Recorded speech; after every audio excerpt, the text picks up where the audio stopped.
dans cette époque où les mecs n'en sont plus, où il y a un inversement des valeurs, où on est en train de tenter de détruire toutes les identités, tous les repères, t'as un lourd daron rectangulaire qui déboule et qui fait des trucs violents pour rappeler que attends, non, oui, d'accord, t'as le droit de oui, toi tu un poussin si tu veux.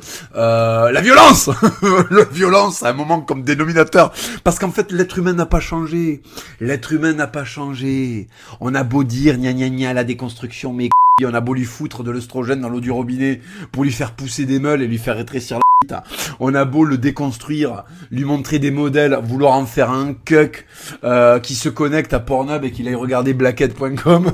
On a beau lui faire toutes ces humiliations, il est resté cet individu préhistorique qui respecte la force. La force. On a une anthropologie de barbares, en fait. Moi, je suis resté très barbare. Et d'ailleurs, si vous suivez mes entretiens, il y a beaucoup de barbares, en fait, dans ce que je dis. Il y a des fois du sacré, mais il y a aussi beaucoup de profanes.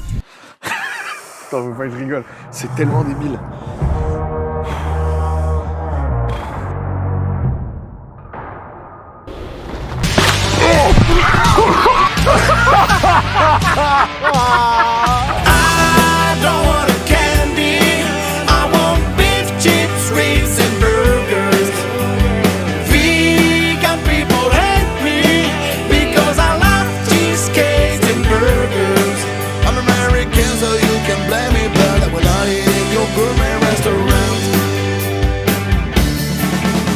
French food, I love is fries. I'll bring you to Burger King tonight, where the King Sundays run like tonight. Tomorrow we'll make it off I've got. Baby, just love the taste of the chicken wings. Et moi j'ai des logiques barbares sur certaines choses. Par exemple sur l'orgueil, il faut faire un énorme travail sur l'orgueil. Enfin moi en tout cas c'est ça mon péché, c'est l'orgueil. Dieu m'a donné la possibilité de me venger et il attendait de moi que je fasse quelque chose de bon. Et là je me suis pas demandé s'il y avait quelque chose de halal ou de haram. Je me suis demandé qu'est-ce que Jésus-Christ ferait à ma place. Jésus-Christ c'était un charpentier. C'était un mec qui avait des avant-bras noueux. C'était un mec qui avait de la force physique. Jésus-Christ, il se serait approché du gars et il lui aurait dit « Je te pardonne ton offense de tout à l'heure. » Parce qu'en fait, tu ne sais pas. Tu ne sais pas. Voilà. Et effectivement, ce mec ne savait pas. Ce mec a été élevé par des 68ards. Je sais même pas s'il allait beaucoup chez son grand-père. C'est une... C'est une... Intrinsèquement, c'est une... Et moi, grand seigneur médiéval, je m'approche de ce gueux qui ne connaît pas les armes, qui ne porte pas l'épée, qui ne sait pas lever un écu, qui ne sait pas monter à cheval, qui ne sait pas s'agenouiller à la messe. Je lui pose ma patriarcale main sur l'épaule, donc il sent ma force. Je lui serre son autre main avec mon autre main, avec la main droite, la main de la justice. Donc je lui montre que je ne vais pas utiliser cette main droite pour le frapper. Je lui donne cette main droite pour lui donner une accolade fraternelle. Et là, je lui explique que moi, grand seigneur, je lui pardonne d'être une... Je lui pardonne d'être un gueux. Je lui pardonne que sa mère soit une... et que son père soit un lâche. Je lui pardonne d'être issu d'une lignée vile, d'une lignée estropeada, comme on dit en espagnol, d'une lignée abîmée. Je lui donne le pardon pour sa nature coupable. Je pourrais l'écraser, et je renonce à cette puissance en Jésus-Christ. Je renonce à cette violence en Jésus-Christ, notre Seigneur. Et je lui dis, à mon tour, que ayant eu la révélation, il faut qu'il se serve de cette magnanimité dont j'ai fait preuve à son égard pour lui aussi trouver Dieu. Comment voulez-vous que j'arrête de croire en Dieu après un truc pareil? Moi, en tout cas, c'est ça mon péché, c'est l'orgueil.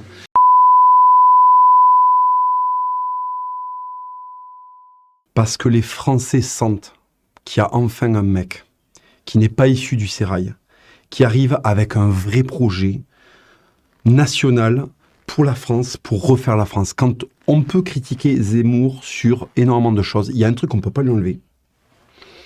Et quand je dis qu'on peut le critiquer sur énormément de choses, je me mets à la place du gauchiste. Parce que moi, franchement, je souscris à 99,9% de son travail et de sa pensée. Éric Zemmour, si tu veux, on peut pas lui enlever qu'il aime la France, ça transpire de lui.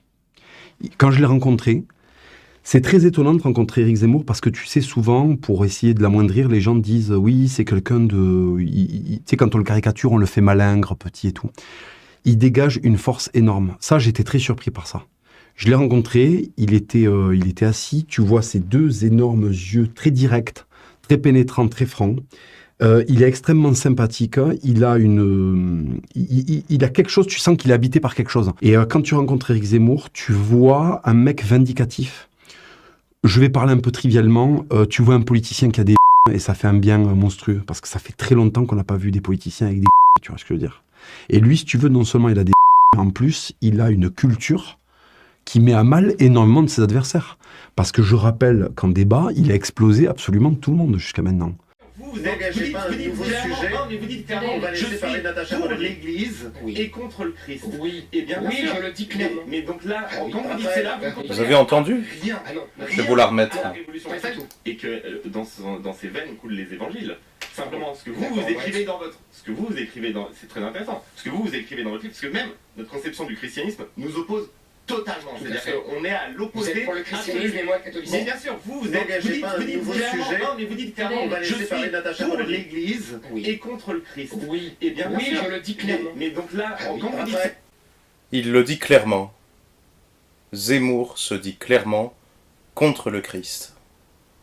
Je suis en train de m'infliger la lecture de son pavé Destin français et vraiment les bras m'en sont tombés. Je ne pensais pas lire autant d'horreurs contre notre sainte religion en la personne du pape Boniface VIII. Le pape Boniface VIII est attaqué mais de manière considérable, tandis que l'ignoble Nogaret est pratiquement porté au nu comme un personnage fondateur de la France, un personnage capital de l'histoire de France. Alors on a beaucoup parlé du chapitre Saint-Louis, le roi juif, mais assez peu du chapitre suivant, Nogaret, la claque du siècle. On appréciera. Alors déjà, on apprend que Nogaret était d'origine cathare, ce qui est vrai. On apprend, page 93, que le pape Boniface VIII, qui s'est défendu avec beaucoup de dignité et qui a défendu la Sainte Église et les droits de la Sainte Église. Il n'a pas simplement défendu sa personne, il a défendu le principe qu'il représente. Mais on apprend en lisant M. Zemmour que le pape Boniface VIII s'est comporté avec une fausse humilité. Ah, pas du tout, il s'est comporté avec beaucoup de dignité, il a fait face vaillamment, il était prêt à mourir en martyr face à des accusations fausses, à un abus de pouvoir. Et en progressant dans la lecture du livre C'est de pire en pire, toujours page 93, on apprend que Boniface VIII a une réputation justifiée de cupidité, merci, et de ladrerie à la fois. Il a accumulé toute sa vie d'innombrables prébendes et son goût du lucre n'a pas faibli en devenant le successeur de Saint-Pierre. Merci beaucoup. La fausse humilité, c'était pas assez, il fallait ajouter la cupidité et le goût du lucre. Alors ensuite, page 95, on apprend que le pape est allé trop loin. Non, il a rappelé la doctrine de l'Église, tout simplement. Là, bon, il est impérieux, orgueilleux, oui, bon, là, on a eu déjà la fausse humilité, l'orgueil, oui, c'est ça, exactement. Le pape est vieux, mais la vivacité de son esprit est intacte. Oui, mais pas pour le bien, vous allez le voir. Il a été de ces jeunes esprits brillants et iconoclastes, ah bon, qui n'hésitent pas à jongler avec les saintes écritures.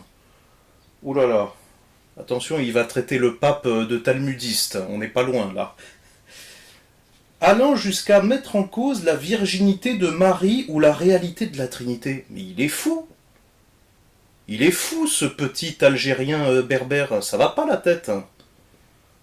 Pour la seule joie de la joute. Alors ça y est, le pape Boniface VIII est devenu un rabbin, subitement.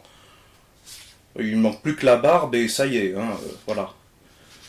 Oui, la circoncision, ça c'est une autre affaire, voilà, bon bref.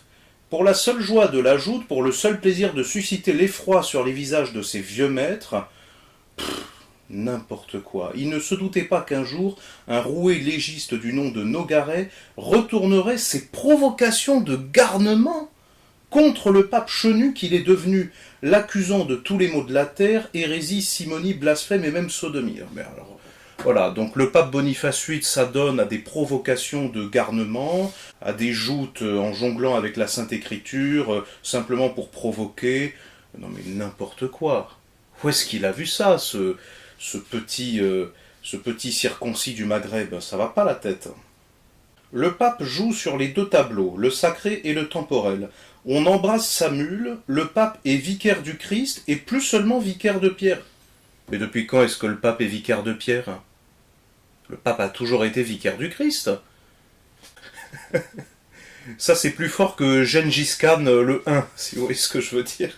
Moi, je veux protéger les Français. Ok, donc on fait une Donc, expérience. pour moi, l'immigration est devenue le danger mortel pour la France et les Français. Donc il Si on faut pousse le arrêter. raisonnement, Donc quel on que fait soit, quoi vous savez Rome, vous savez pourquoi, comment Rome est tombée face aux barbares. Non mais est-ce que vous savez pourquoi? Non mais je vais vous dire pourquoi, parce que c'est la même chose. Dites-moi, Rome. Ils étaient, ce qu'on appelait les barbares, étaient poursuivis par les Huns. Et Gengis Khan.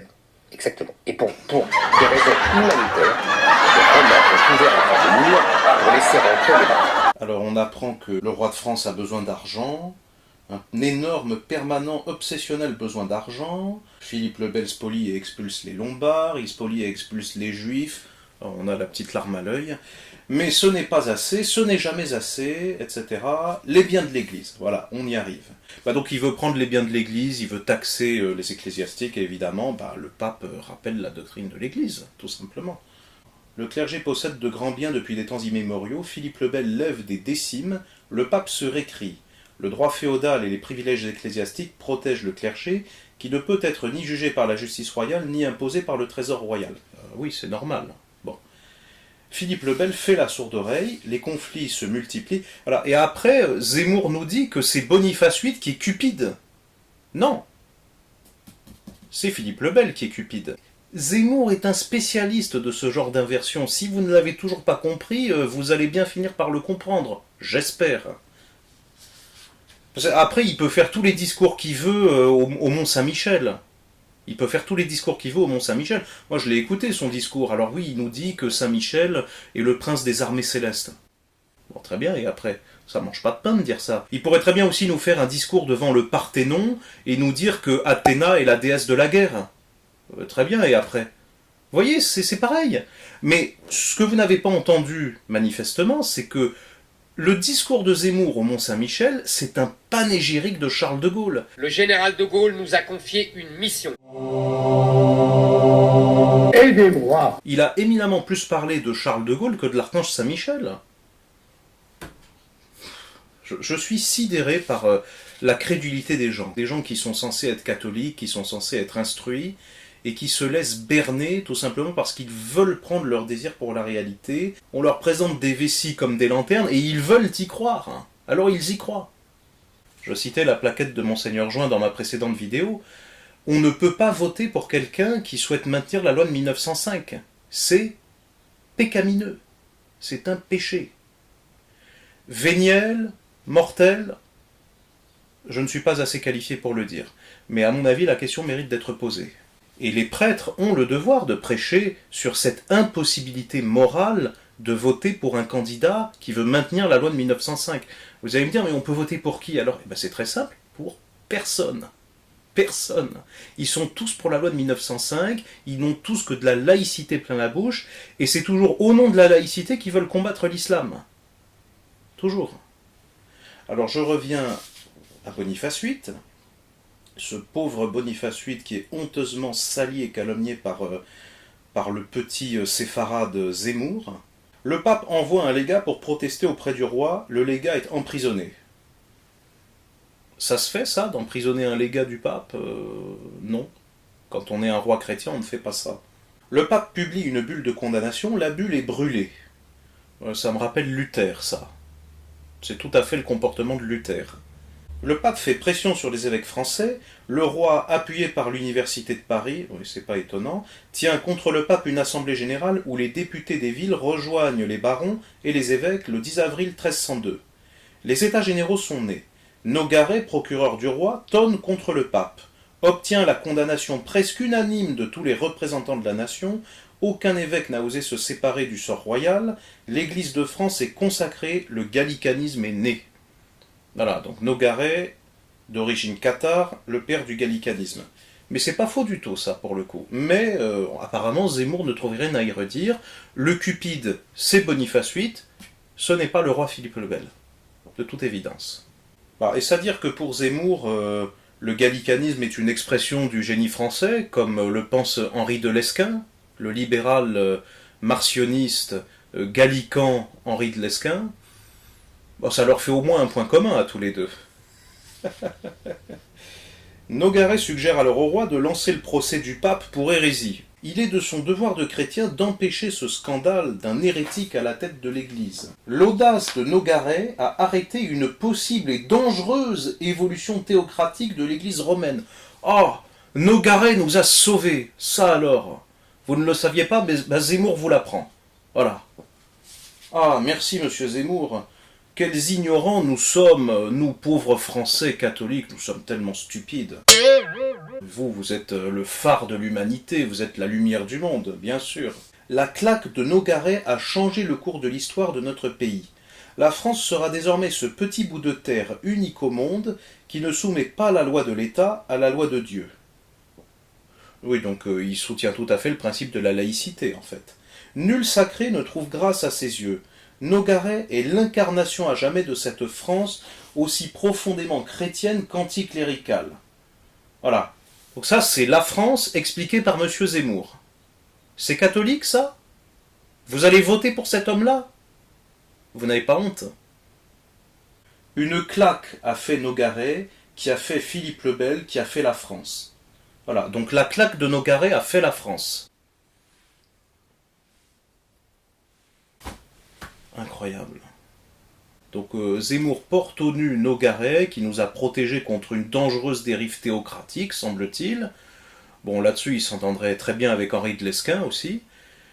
Et puis, la claque de Nogaret au pape Boniface VIII a fait la France. Mais c'est ignoble. C'est ignoble d'écrire des insanités pareilles.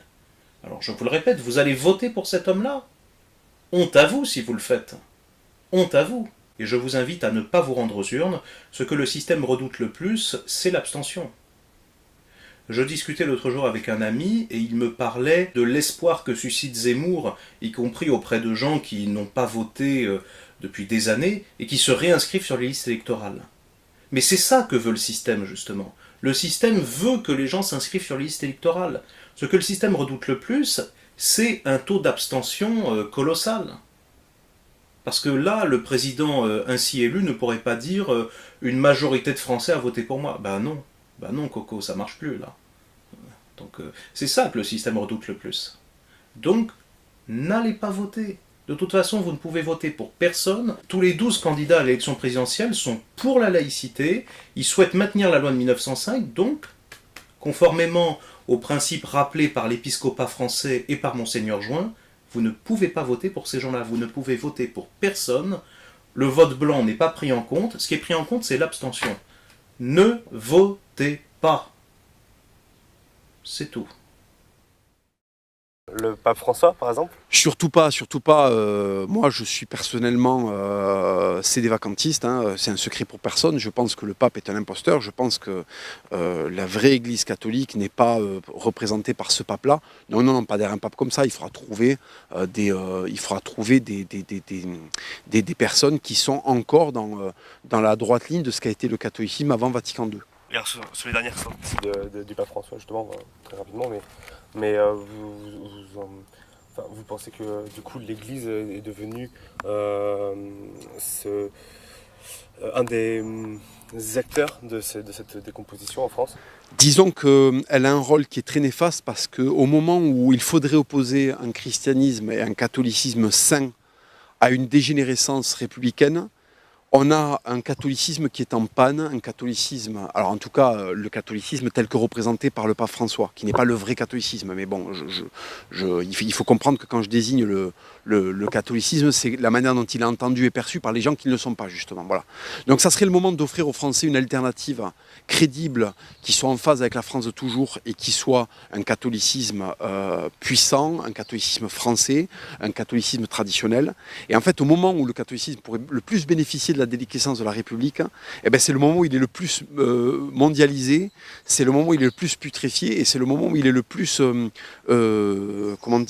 pourri de l'intérieur. Il y a des agents à l'intérieur de l'Église catholique qui sont en train d'en faire, pratiquement une ONG mondialiste, quoi, voilà. Donc c'est terrible de faire ce constat-là. Après, il ne faut pas que les catholiques se voilent la face. Notre Église est en très très mauvaise santé. Pourquoi es-tu revenu du sévacantisme? Parce qu'en fait, même dans le sévacantisme, t'as encore des mecs qui disent mais en fait, et à la fin t'es à 4 dans une pièce, ça n'a plus aucun sens. Et même historiquement, l'Église catholique a connu des papes qui étaient merdiques et elle s'en est remise. Car d'après le magistère, si un cardinal parfaitement catholique, donc validement ordonné, est élu pape et qu'il accepte, il devient ipso facto infaillible et ne peut donc professer d'hérésie. Et c'est bien cette infaillibilité pontificale qui est le socle inébranlable de toute la religion catholique. En effet, qu'est-ce qui permet aux catholiques d'être sûrs que l'Église ne peut ni se tromper ni les tromper? C'est bien l'infaillibilité pontificale, qui fut promise par notre Seigneur au premier pape et à ses successeurs. Citation. Le Seigneur dit : « Simon, Simon, Satan vous a réclamé pour vous cribler comme le froment. Mais j'ai prié pour toi, afin que ta foi ne défaille point. Et toi, quand tu seras converti, affermis tes frères. Mais aussi, et moi je te dis que tu es Pierre, et que sur cette pierre je bâtirai mon église, et que les portes de l'enfer ne prévaudront point contre elle. »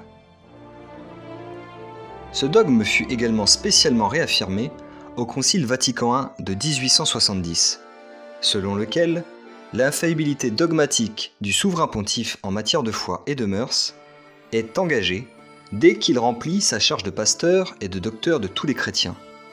En d'autres termes, lorsqu'il agit dans le cadre de ses fonctions officielles, ce qui exclut tous les actes de vie privée. Et c'est bien le fait que le pape ne puisse pas se tromper qui différencie le catholicisme avec l'ensemble des autres religions du monde. Car qu'est-ce qui permet aux catholiques de se savoir dans la vérité face aux erreurs des protestants et des orthodoxes? C'est bien l'infaillibilité pontificale. Qu'est-ce qui même assure aux croyants que la Bible n'a pas été trafiquée et comprend l'enseignement de Dieu? C'est encore l'infaillibilité pontificale. Et cette infaillibilité pontificale a permis aux 260 papes qui se sont succédés de ne jamais se contredire entre eux, pendant presque 2000 ans, ce qui en soi est un miracle éclatant qui manifeste cette assistance divine promise au chef de l'Église. Car aucun pape n'est jamais tombé dans l'hérésie en affirmant une doctrine contraire à celle de ses prédécesseurs. Pas plus le pape Honorius, qu'on calomnia injustement, que le pape Libère qui fut déclaré saint par l'Église elle-même.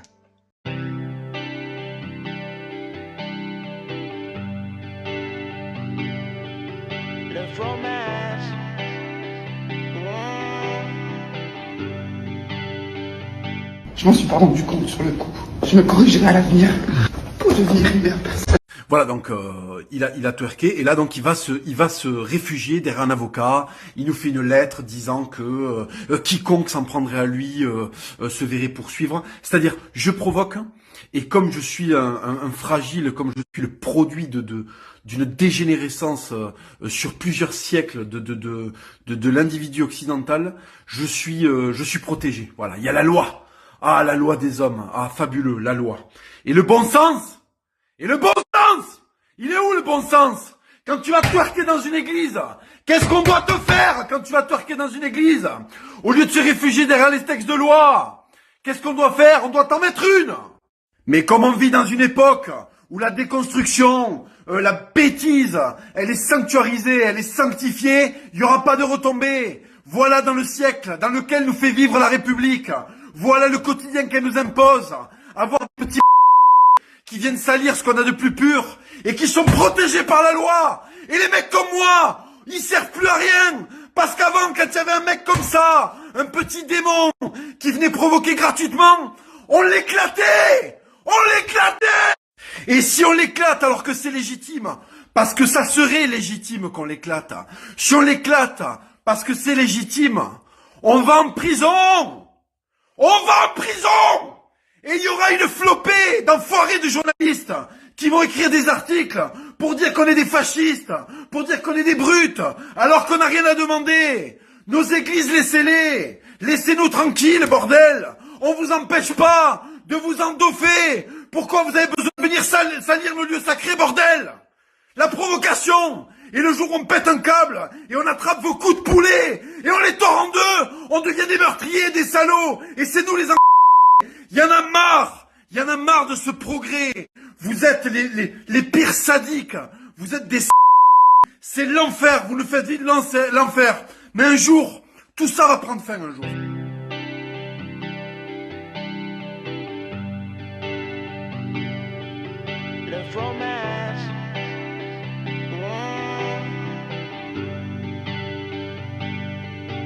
Can I get some burger with some peanut butter? Do you think it's better with a Dr. Pepper? Can I get some turkey? I need more proteins. Can I get some whiskey? I could drink a Fontaine. Maybe I'm still hungry since this morning. I need like cheese and pancakes. Fried chicken, not a live chicken. I prefer fried chicken. Fried chicken inside my burger. Not a raw chicken because I love fried chicken. Fried chicken. Baby, I just love the taste of the chicken wings. I don't want a candy. I want beef, chips, ribs and burgers. Vegan people hate me because I love cheesecake and burgers. I'm American, so you can blame me, but I will not eat in your gourmet restaurant. Avoir des petits qui viennent salir ce qu'on a de plus pur. Et les mecs comme moi, ils servent plus à rien. Can I get some burger with some peanut butter? Do you think it's better with a Dr. Pepper? Can I get some turkey?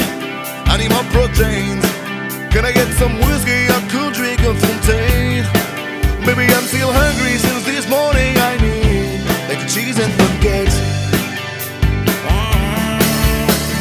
Fried chicken, not a live chicken. I prefer fried chicken. Fried chicken inside my burger. Not a raw chicken because I love fried chicken. Fried chicken. Baby, I just love the taste of the chicken wings.